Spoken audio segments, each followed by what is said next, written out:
ত্রয়োদশ জাতীয় সংসদ নির্বাচনে সংসদ সদস্য নির্বাচিত শপথ গ্রহণ অনুষ্ঠান সকাল 10টায় হবে।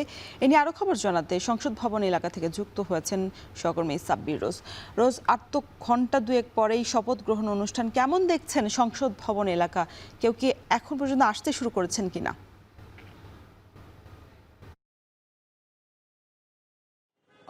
রওশন, মূলত আমরা কিছুক্ষণ আগে এই জায়গাটিতে এসেছি। আমরা আছি সংসদ ভবনের আসাদ গেট যে এন্ট্রি পয়েন্টটি রয়েছে সেই পয়েন্টটির সামনে। আমরা দেখেছি যে এখন পর্যন্ত সংসদ সদস্যরা আসতে শুরু করেন নাই। তবে এই যে সংসদ ভবন এরিয়া যেখানে আজ এই সংসদ সদস্যদের শপথ অনুষ্ঠিত হবে, মূলত সংসদ সদস্যদের শপথ কিন্তু আজ এই যে সংসদের ভেতরে যে শপথ কক্ষ রয়েছে সেই শপথ কক্ষে অনুষ্ঠিত হবে।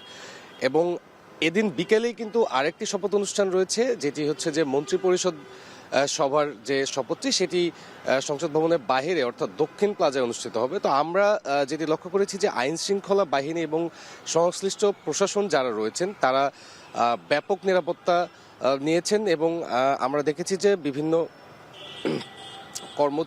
কর্মকর্তা বৃন্দ যারা সংসদে কাজ করেন তাদেরকেও কড়া তল্লাশির মাধ্যমে এই সংসদ ভবনে প্রবেশের অনুমতি দেওয়া হচ্ছে। এবং আমরা দেখেছি যে এই আসাদ গেট থেকে শুরু করে আশেপাশের কয়েকশো মিটার কড়া নিরাপত্তার চাদরে ঢেকে রাখা হয়েছে। এবং আমরা দেখেছি যে এছাড়াও বিভিন্ন প্রশাসনের বিভিন্ন বাহিনীও কিন্তু আসতে শুরু করেছে। তো মূলত আর কিছুক্ষণ পরেই অনুষ্ঠিত হতে যাচ্ছে ত্রয়োদশ জাতীয় সংসদ নির্বাচনে নির্বাচিত সংসদ সদস্যদের শপথ। এবং দেশের 11তম প্রধানমন্ত্রী হিসেবে কিন্তু শপথ নিতে যাচ্ছেন বিএনপি চেয়ারম্যান তারেক রহমান। এর পাশাপাশি যারা সংসদ সদস্য রয়েছেন 297 আসনে তারা কিন্তু আজ এই শপথ গ্রহণ করবেন।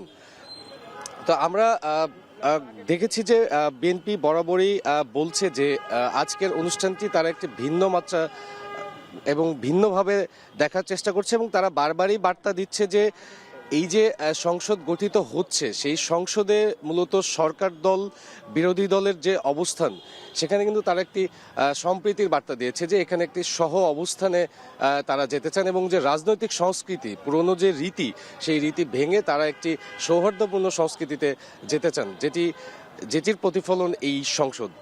তারা সেটি বারবারই বলেছেন। এবং আজ কিন্তু মূলত এই সংসদ সদস্যদের পাশাপাশি এই যে সংসদ সংস্কার পরিষদের একটি শপথের বিষয়টি বলা হয়েছে, কিন্তু আমরা দেখেছি যে বিএনপির পক্ষ থেকে কিন্তু বলা হয়েছে যে জাতীয় সংসদ সংস্কার পরিষদের যে শপথের বিষয় সেটির ম্যান্ডেট ইলেকশন কমিশনের নেই। সেটি যদি নির্ধারিত হয় তাহলে আজ কিন্তু সংসদ সদস্যদের পাশাপাশি সেই শপথটিও অনুষ্ঠিত হবে। তো আমরা এই যে একটি কড়া নিরাপত্তার পরিবেশ দেখতে পাচ্ছি সংসদ ভবনের আসাদ গেট এলাকাতে। তো আর কিছুক্ষণের মধ্যেই কিন্তু আসতে শুরু করবেন সারা দেশ থেকে নির্বাচিত সংসদ সদস্যরা এবং ঠিক 10টায় এই অনুষ্ঠানটি শুরু হবে। রওশন, নির্বাচিত সংসদ সদস্যদের শপথ গ্রহণ অনুষ্ঠান আজ সকাল 10টায় অনুষ্ঠিত হবে। এর জন্য পুরো সংসদ ভবন এলাকা নিরাপত্তার চাদরে ঢেকে ফেলা হয়েছে। এ বিষয়ে বিস্তারিত জানাচ্ছিলেন সহকর্মী সাব্বির রোজ।